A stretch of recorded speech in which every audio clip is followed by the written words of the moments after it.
Hello everyone, कैसे हो आप सभी। आई होप आप सभी अच्छे होंगे और अपनी अपनी पढ़ाई आगे कंटिन्यू कर रहे होंगे। So we were discussing solution of class 12th chemistry lecture.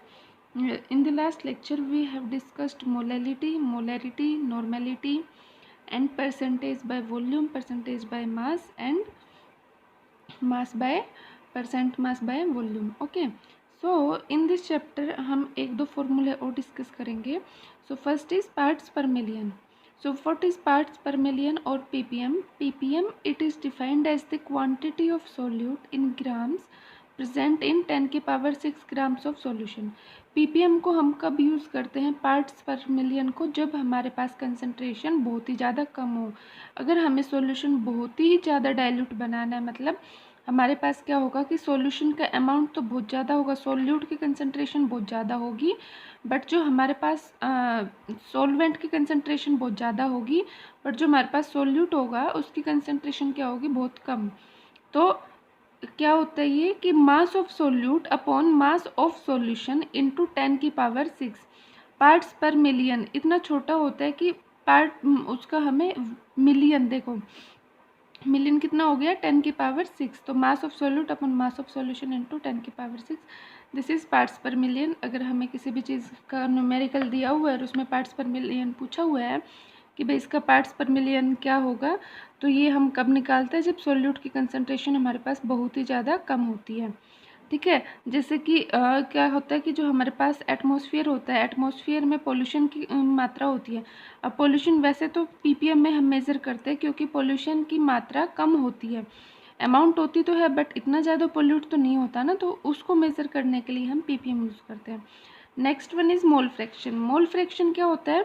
Mole fraction of A constituent. Solute का भी निकाल सकते हैं हम मोल फ्रैक्शन और सॉल्वेंट का भी. ठीक है, is the fraction obtained by dividing number of moles of that constituent by total number of moles of all the constituent. देखो, अगर हमें मोल फ्रैक्शन निकालना है, क्या निकालना है? Mole fraction. तो क्या करना होगा कि हमें सबसे पहले number of moles of solute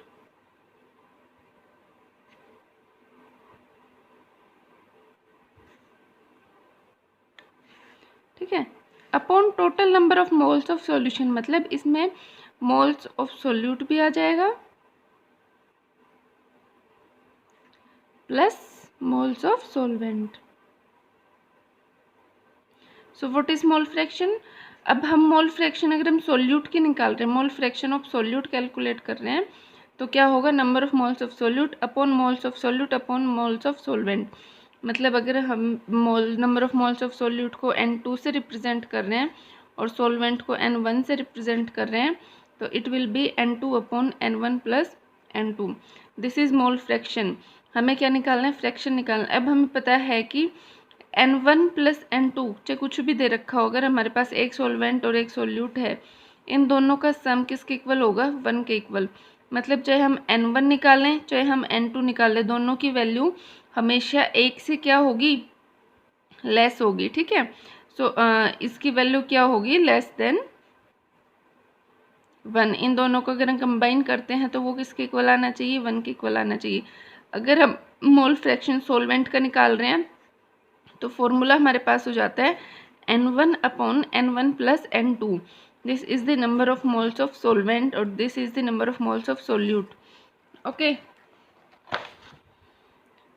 so sum of all fraction of constituent of solution is equal to unity. मतलब हमारे पास नंबर ऑफ मोल्स, हमने बोला कि एक सॉल्यूशन में 4 कॉन्स्टिट्यूएंट पार्टिकल्स है, 4 टाइप के पार्टिकल्स प्रेजेंट है, तो चारों का सम किसके इक्वल होगा? 1 के इक्वल होगा.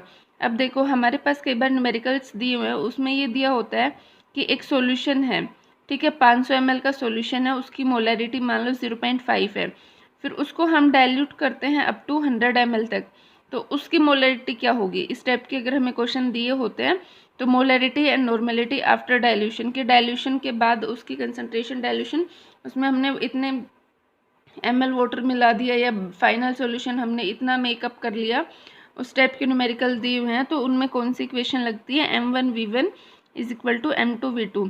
This is molarity equation. N1V1 is equal to N2V2, this is normality equation, ठीक है। तो molarity and normality of mixing, अगर हमारे पास ये बोला हुआ है कि भाई हमारे पास 3 टाइप के सॉल्यूशन है, 3 सॉल्यूशन है, ठीक है। एक सॉल्यूशन है उसकी मोलैरिटी अलग है, दूसरा सॉल्यूशन है उसकी मोलैरिटी अलग है, तीसरा है उसकी मोलैरिटी अलग है। तो एक सॉल्यूशन है, मान लो हमारे पास उसकी मोलैरिटी है 1 मोलर और उसका वॉल्यूम दे रखा है 500 ml।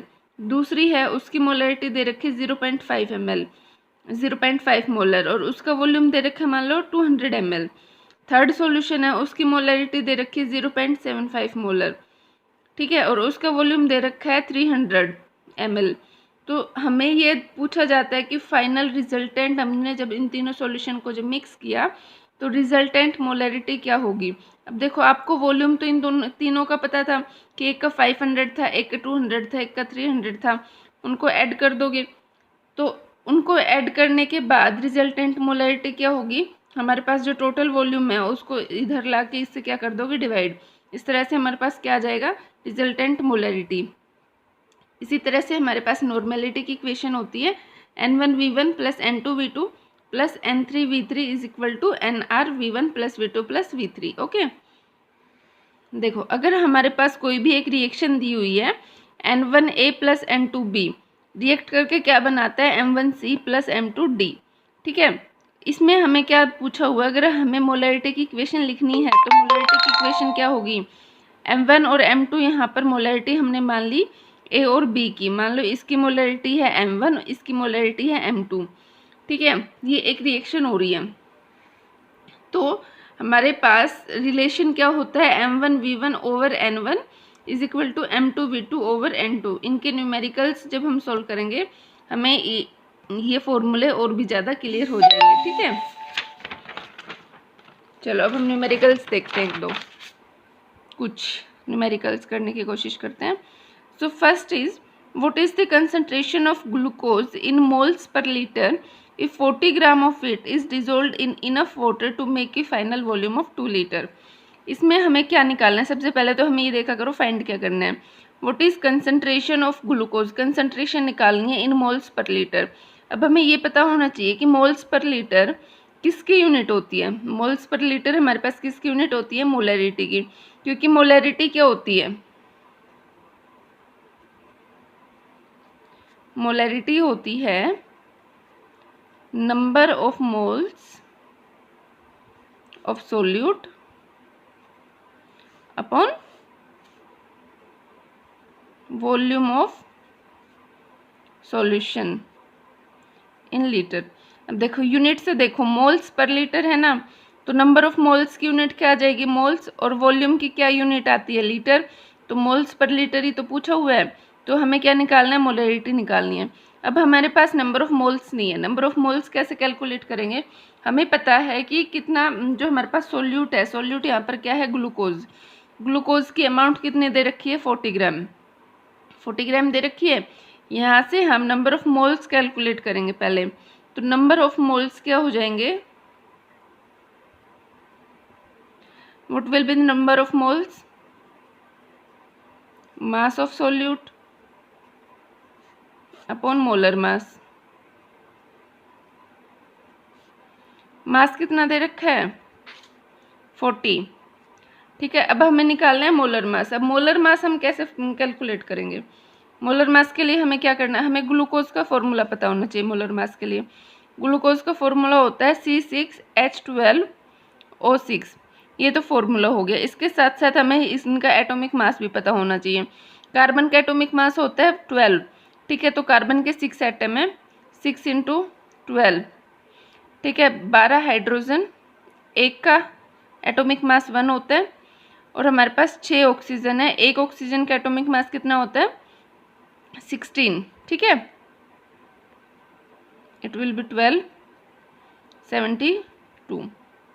so what will be the answer, 6 to 8 to 10,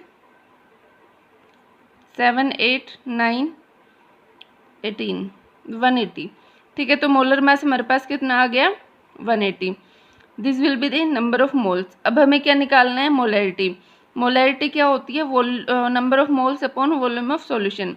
अब देखो नंबर ऑफ मोल्स हमें पता है कितने हैं 40/180, ठीक है, इनटू वॉल्यूम ऑफ सॉल्यूशन कितना दे रखा है, to make a final volume of 2 litre. मतलब इसका मतलब क्या है, इसका मतलब ये है कि ये हमें जो फाइनल सॉल्यूशन बना है ना, जिसमें सोल्यूट और सॉल्वेंट दोनों हैं, उसका वॉल्यूम दे रखा है, वो कितना है 2 लीटर। हमें कितना चाहिए, फाइनल वॉल्यूम ही तो चाहिए होता है, तो यहाँ पर क्या आ जाएगा 2। ये नीचे लीटर इसकी यूनिट है और यहाँ पे इसकी यूनिट क्या हो गई, मोल्स, ऊपर इसकी यूनिट हो गई मोल्स, ठीक है। इसको जब हम कैलकुलेट करेंगे तो वहाँ से हमारे क्या आ जाएगी, मोलैरिटी, यूनिट क्या हो जाएगी, मोल पर लीटर, ठीक है। इसको आप कैलकुलेट कर लेना, 40/180 into 1/2 litre. So next question is 2.82 gram of glucose, molecular mass इसमें आपका दे रखा है 180, ठीक है, are dissolved in 30 gram of water, calculate molality of solution. अब आपको मोलैलिटी के लिए, मोलैलिटी का फॉर्मूला क्या होता है, मोलैलिटी होता है number of moles of solute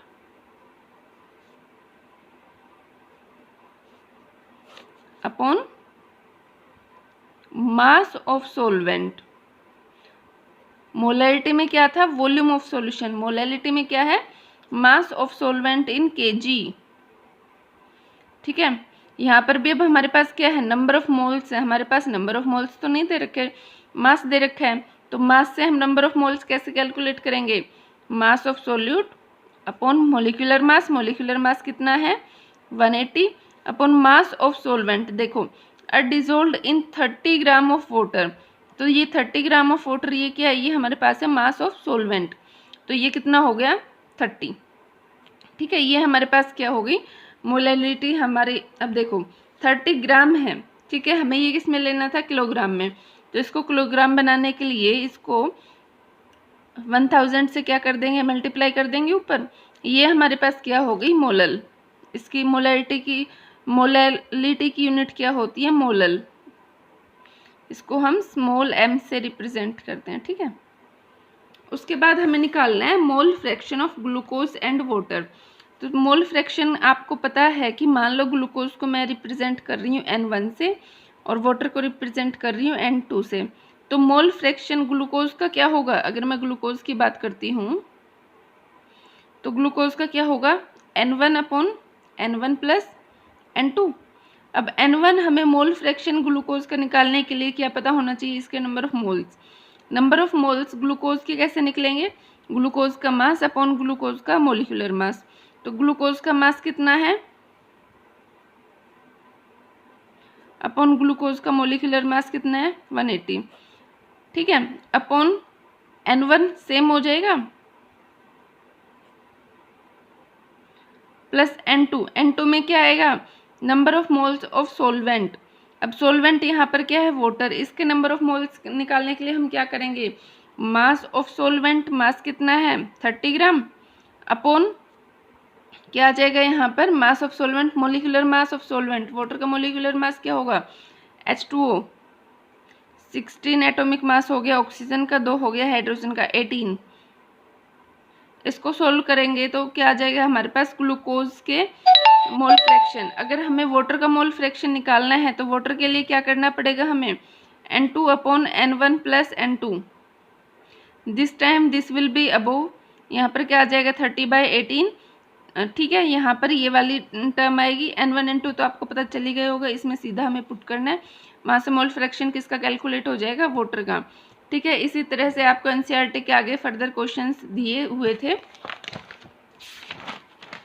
ये जो क्वेश्चंस है ये आप इनको खुद सोल्व करने की कोशिश करना। NCERT के क्वेश्चंस है, मोलैरिटी, मोलैलिटी, मोल फ्रैक्शन, इनके ऊपर क्वेश्चंस आपको जितने भी मिलते हैं वो सारे को सोल्व करने की कोशिश करना। और अगर कहीं भी कोई भी डाउट होता है तो कमेंट सेक्शन में आप कमेंट करके पूछ सकते हो। Okay, thank you for watching.